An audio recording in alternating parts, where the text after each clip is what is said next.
Welcome into the DNVR Avalanche podcast presented by DraftKings Sportsbook. Use code DNVR when we sign up for a new account to get amazing odds boosts every single day. AJ, Rudo, and Blaze coming into you live as the Avs are taking on the Golden Knights in Ball Arena tonight. Pretty standard stuff for the Avs. Georgiev getting the start. Obviously, Jack Johnson back with the team and in the lineup. No Cale Makar still. No real major differences. No Curtis McDermott with Johnson back in, too. Apparently, McDermott looked pretty rough after that fight with Lucic. So, didn't go his way. I didn't see it. Did he get beat up pretty badly? Yeah, it was an okay fight. The last punch of the fight got him good. Yeah. He was a little wobbly. That sucks, man. Yeah. Unfortunate. That's a...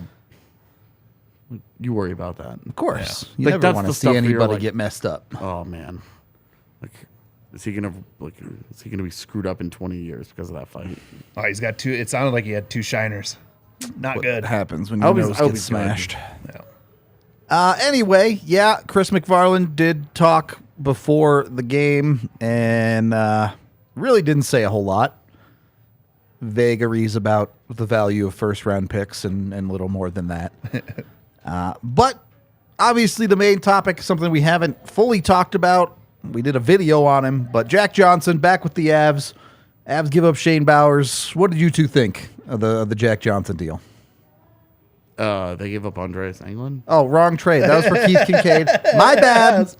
Too many minor trades. You're right. Andreas Englund for Jack Johnson. My fault. What did we think? I mean, I can start with this. It's something where it's like, obviously, the trust is there with JJ over England. So, if you feel like you can trust a guy that's going to play hard minutes and the depth of your defense, then all right. And why is that? Why is the trust there with JJ? I'm not sure. No, I mean... I'm not sure why. I mean, obviously, he's a known commodity, but so was England. So I don't know what the difference is.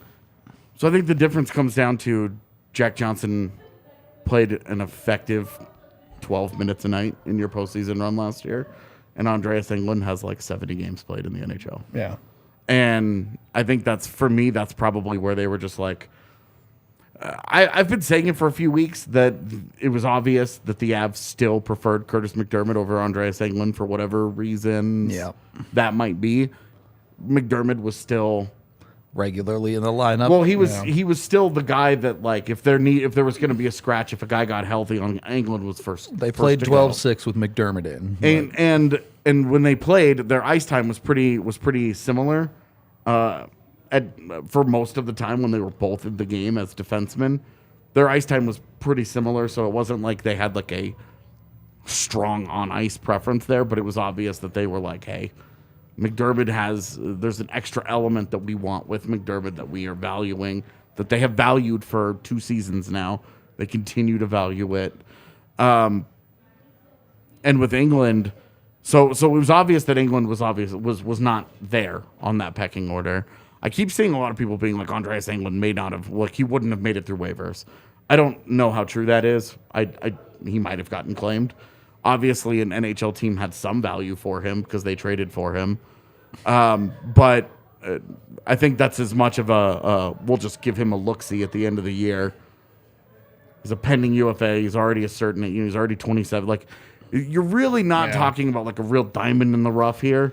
You're talking about a depth guy, and I thought the reaction was really weird from Avalanche fans. I did think it was weird. It was really visceral, and I was really surprised when you're talking about if all things go according to plan about how you want. Jack Johnson never plays for you. In the postseason. If EJ's Eric Johnson healthy, gets healthy, and he's at your the seven, start, and he's the guy. Like all things being preferred, Jack Johnson's not even in your lineup. Andreas Englund, not even in your lineup. Like you're talking about the difference between a guy that may not even play. So I thought the reaction was interesting. It's really just about what happens in the postseason. The trust there, because when those big lights come on, you don't know what Andreas Englund's going to give you because he's never done it. Yeah. You understand that there's a baseline level of acceptability from Jack Johnson knowing his role in your system, being able to play it, being as effective as he can be. It's not very high. Obviously, you're not talking about a stud here. His analytics were terrible before Colorado. They were terrible in Colorado. They were terrible after Colorado. He's not a very good NHL player anymore. He's a very, very limited guy that can fit a very specific thing. The one thing analytically that he does very, very well is deny zone entries, which is a huge part of what the Avalanche like to do defensively. Great. He can do that one thing well. 10 to 12 minutes a night, and you're just hoping for the best. Do you think also it has to do with the window of winning now versus, like, say this is like your window's gone, right? Because if you look at the two clubs, right, Chicago is basically in the rebuild. England is 27 years old. He's not young. Like, everyone thinks he's a lot younger than he is. Yeah. So he's not like this guy that you're like, oh, we can kind of build him up. But like, if you're looking for someone that maybe slots into a team that is on the rebuild, that you feel like, oh, maybe his best years are coming up, versus the Avs right now, which are in the window of we have to win now. I don't understand why Chicago values England. And I can see why Colorado, like, in terms of the window, like, I think it just comes down to just being comfortable with a player in the postseason, in the role. With the guy who is not, the total number of Avalanche goalies run is 0 with Jack Johnson. Right. And like, just a guy that it's just a known quantity versus an unknown at a cost that, the cost is so little because it is Right. Andreas Englund, Yeah. and a month ago, like, You didn't even know Yeah, that dude you're was like, going to okay. be in the NHL. like, is there a major difference between Andreas Englund and giving up a 7th round pick? Well, at least with a 7th round pick, you're dreaming on something. That's exactly what I thought. Like, if you're going out and getting JJ, would you be willing to pay more than like a 6th for that guy? Yeah, right. And giving up Andreas Englund, who is just at this point has been more of a journeyman than anything else. You're Yep. like a journeyman AHL player, to be frank. It's like, okay. And like, I liked Andreas Englund more than Curtis McDermott, but you're talking about min-maxing at that point. And if Jack Johnson provides another layer of preventing Curtis McDermott from playing in the postseason, that makes your team better in some fashion. Yep.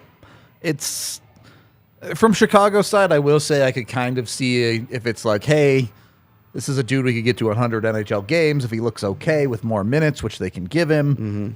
Maybe there's a flip of assets there where they get a little bit more value, but There's nothing stopping Colorado from turning around and re-signing Andreas Englund in the summer to come That's back true. and play for the Eagles. You know, that's true. But maybe Chicago's thinking, hey, we can sell this guy on having an NHL spot next year or something like that. yeah, and like we'll see whatever happens there. I would be surprised if Andreas Englund gets talked about much in Colorado. Yeah, I ever would again after also. this week, but I was definitely surprised about how visceral that reaction was. Just from the fan base, it felt very strong. Also, if you had this plan, like, why didn't you just sign him? You could have. Like, you gave Darren Helm and Andrew Cogliano raises. They each got 1.2. Why didn't you just give Jack Johnson $1 million? Yeah. Just skip all this. Like, Yeah. it ended up costing you nothing. Like, I'm thrilled they keep Colby Ambrosio and like in their system. Right, sure. Something like that. I just a Roundabout way to get there. yeah. It just sort of felt like we've talked about it all season. It felt inevitable when it happened. We all just kind of went, yeah, all right, cool. and now you're here. Right. And now and the only weird part of it was that people got really weirdly defensive of Andreas Englund. Yep. We can move on from it. Obviously, talking about tonight's game. Vegas currently the top team in the Western Conference, just 4 points ahead of Colorado, I believe. So Great road team though. they are a great road team, but obviously the Avs need every win they can to try to chase down Dallas, potentially to chase down Vegas. Closer to Dallas and Vegas today. Yep. Is it just that? Is it just, hey, we're looking to continue pushing down the stretch run? Or is there a little bit of a statement to be made here to continue to show the league that they're coming for the West? Well, there's 100% a statement. This is another 4-point game. You look at who they've been beating recently. Yep. You know, they have all these back-to-backs, right? They've got the Stanley Cup rematch against Tampa Bay. Then the next night, they're in Minnesota. That was a big game. Yeah. That was a big game that they get pretty thoroughly outplayed, but they show a ton of heart. Win Georgiev anyway, yeah. steals a couple points for them. All right, they do that. Then you go into the game before Edmonton. Back-to-back number 2. I forget who they played I'm as well. completely blanking on this game. Chad will answer before I'm able to look it up, but that's okay. It was Edmonton was the second half. St. Louis. It's St. Yeah, Louis. it is. Oh, yeah, So right, you have St. Louis. Very who was forgettable team. So it's right. But at that point, and it was close. Was At it? that point, And St. was- Louis yeah. had just traded O'Reilly the day before, so you're That's getting true, like yeah. the wounded duck blues. You go into St. Louis, you body them. That's not a competitive game. No. You beat them. You take care of business. You feel great. And then the next day you're down 3-0, 4-2, 5-3 to Edmonton, a team that you're kind of in a sort of wild card spot fight for. But like a direct competitor is what I'm saying here. Got that one out. You come back on them. You steal a couple of points. You feel now you're like, this whole back-to-back thing is awesome. you get this game in Winnipeg big, arguably the biggest one of this whole and they stretch. just dominated. And 11 minutes in, the game is over. Yeah. They're up 4-1. They destroy. That was they go sweet home too, because you knew okay, cool. Now you can just run lines and be ready for Calgary the next they day. never get into it. Yep. Yeah. Winnipeg never showed up for that game. No. They did. There was no push. They had one shift at the end of the second period where the puck buzzed around the net. Nothing super dangerous actually happens, and they don't. And that's whatever. And then the next game, Calgary. Yep. They They get off to a good start. pretty in that thoroughly game. handle the Flames. Yep. They get tired at the end and still cruise. Yep. 4-1. A great individual effort from Dennis Malgin gets them that extra what Jesse likes to call his comeback killer goals. The You dagger. You get that and you're good. Yep. And it's all of these teams. What I'm saying is that all of these teams except St. Louis are games that you care about against teams that are fighting for something. Yeah. So it's not like you're getting fat on beating Anaheim and San Jose. Those games are still to come. But you're beating teams that were trying to keep them down, that wanted those points as much as the Avs, and the Avs are playing great and just handling them. Yep. I haven't seen the Flames game yet. I haven't watched it, but I've listened to other people talk about it that are not us. Yeah. And everybody loves the Avs. Yep. And nobody mentioned that it was a Sega Baba for them. It never got brought up. Yeah. Yep. Just that they bodied Calgary. Malgin's, And it's Malgin's- like, oh, sorry. You're talking they are just playing fantastic hockey right now. Yeah. And this is Vegas. Vegas has been hot in the post All-Star break in their results. The way that they've played, though, they've been getting away with some stuff. Yep. Now this is going to be Ivan Barbashev's Vegas debut. He's on, I think, their first line.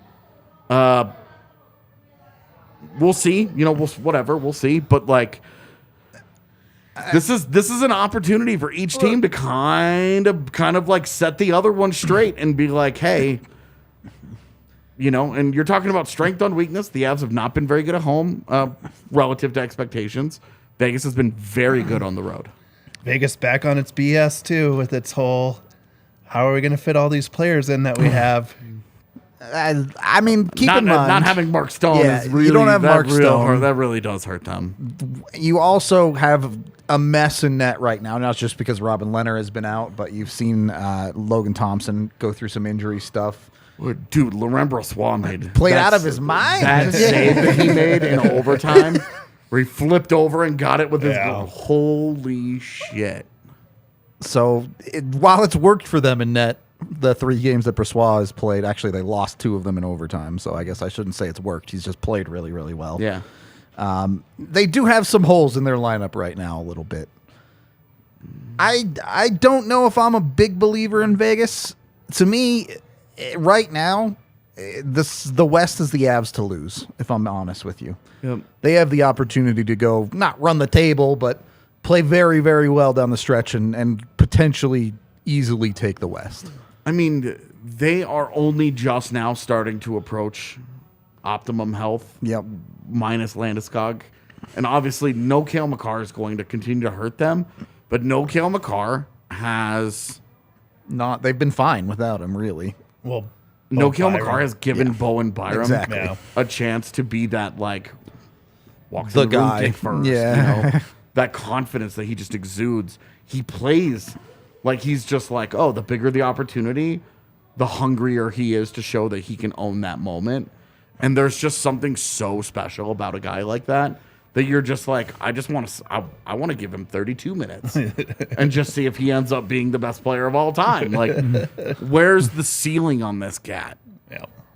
You know, because he is playing unbelievable hockey right now. He's so good. And it's funny because the Avs have been getting out in front of teams and cruising, that a lot of the underlings are being obfuscated They by get super score effects. affected because they give up 20 shots in the third period. Exactly, because they're playing with 3-0 leads where teams play a certain way, and it's really interesting to see that if you watch Bowen Byram play, you're watching him control games, and you're like, oh, this isn't even Bowen Byram with a Cale Makar in the lineup. Like, the funniest thing is that Devon Taves might be losing his job right now. And through no fault of his own, and just because Bowen Byram is living up to the substantial hype that we have given him, that has trailed him since his draft season. Yeah. And he's a special player, and it takes a special player like that to step up and be like, well, Cale Makar is Cale Makar.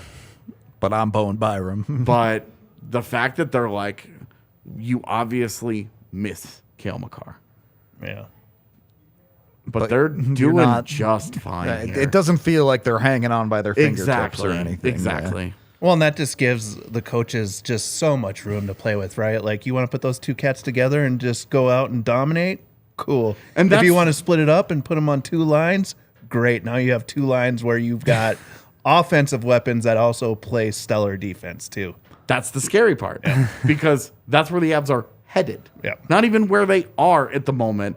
So if they go out and they do something dirty to Vegas tonight, you know, any kind of regulation win over Vegas sends the statement that we're already good enough to take these guys. Yeah. We're already taking down everybody in the West to creating their own little hit list and working their way through it. Yep. And that's with Cale Makar working his way back to health. $5 from Banks, who says, after Jets and Flames games, tonight is going to be a huge statement that we are the best in the West, bitch. Jack Johnson, anytime goal is also a lock. LOL. Well, remember what he did the first game that he played for the Avs last If year. he goes backhand bar down on somebody, the Avs should trade him away. Get him back. Get him back so that they can start the next game with a 1-0 lead. All right. Blaze, did you come prepared with bets today? You've had like 2 weeks off. Oh, man, I have. I've just been raking in cash, too. So, It's the second bet for me that I like. yeah. Okay, let's get into the second bet right away. Look at those odds. He is on PP2 now, on PP2. for what it's He is worth. PP2. I know that, but still. That's And that's really why I good was money, like- though. Yeah. Plus, because when I saw it, I was like, he's on PP2. And then it was like plus 550, and I was like, why not? That's why. That's why I Why take it, because not? he is. I mean, he's only going to see what 30 seconds of the power play, but I mean, you're hoping none because the top power play is the score. yeah, but if you do see him at plus 550, you have to take it, right? JT anytime goal at plus 260. These are all plus bets tonight. I'm going a little wild Going here. for it. And the one that's close, but I think Erod's due for a nice goal. You'd really like to see Erod get going on the goal scoring. You'd really front. like to see more than an assist where he chips the puck up the wall. Nico gives him a free assist with an insanely nice shot that beats Hellebuck. Yeah. Let's get Erod kind of going here. Yep. 1 point in 8 games is not what you're after. Yeah. I Obviously, think it's 1 point in 9 games now. Yeah, it's since the All-Star break, Yeah. it just hasn't been great for him. This is the exact thing that happened in Pittsburgh. The exact thing that happened in Pittsburgh last year. The And JT gold, McFarland did say they'd be comfortable with JT as 2C potentially. Also named 3 other players, but including Erod. including. So Sure. we'll see about I that. also would but- like to say that if I was actively talking to GMs about their 2C options. I mean, we're comfortable until something better comes along. You know? I guess. I'm not going to say I'm not comfortable, and then if the trade falls through, I'm not comfortable. I would say Erod has played poorly. I definitely would. Anyway, any final thoughts going into tonight from either of you two? I'm really excited for it. This is really one of the last really tough stretches of the schedule in terms of opponents, because this week it's Vegas, New Jersey, and Dallas. Yep. I think you're going to see playoff hockey style. Like, it's just going to be one of those games. Like, both teams have something to prove tonight. They want to show that they're the top dog in the West. So you should see a great game. Each team has a shiny new acquisition to show off in their That's true. One a little shinier than the other. Maybe. Jack Johnson gonna headbutt Ivan Barber. Avs are also like, I think they're at minus 140 to win this game. I don't know if I'd take that bet. Not that I don't think the Avs are going to win, but no, I know. That's but it a was lot of confidence. Yeah. It's crazy. Let me look at it. I had it pulled up. You win this one, then you lay the egg against New Jersey because you don't care about losing to them at all. Minus true. 145. and you're chilling. Yeah, Minus that's minus aggressive. 145. I guess the DraftKings has no faith in Aiden Hill, I guess. Anyway, we're less than 10 minutes from puck drop. We do have a watch along coming up, so be sure to tune into that. Or if not, at very least, tune into post game, where we will break down whatever happens in this one. We appreciate all y'all, and we will talk to you in a little bit.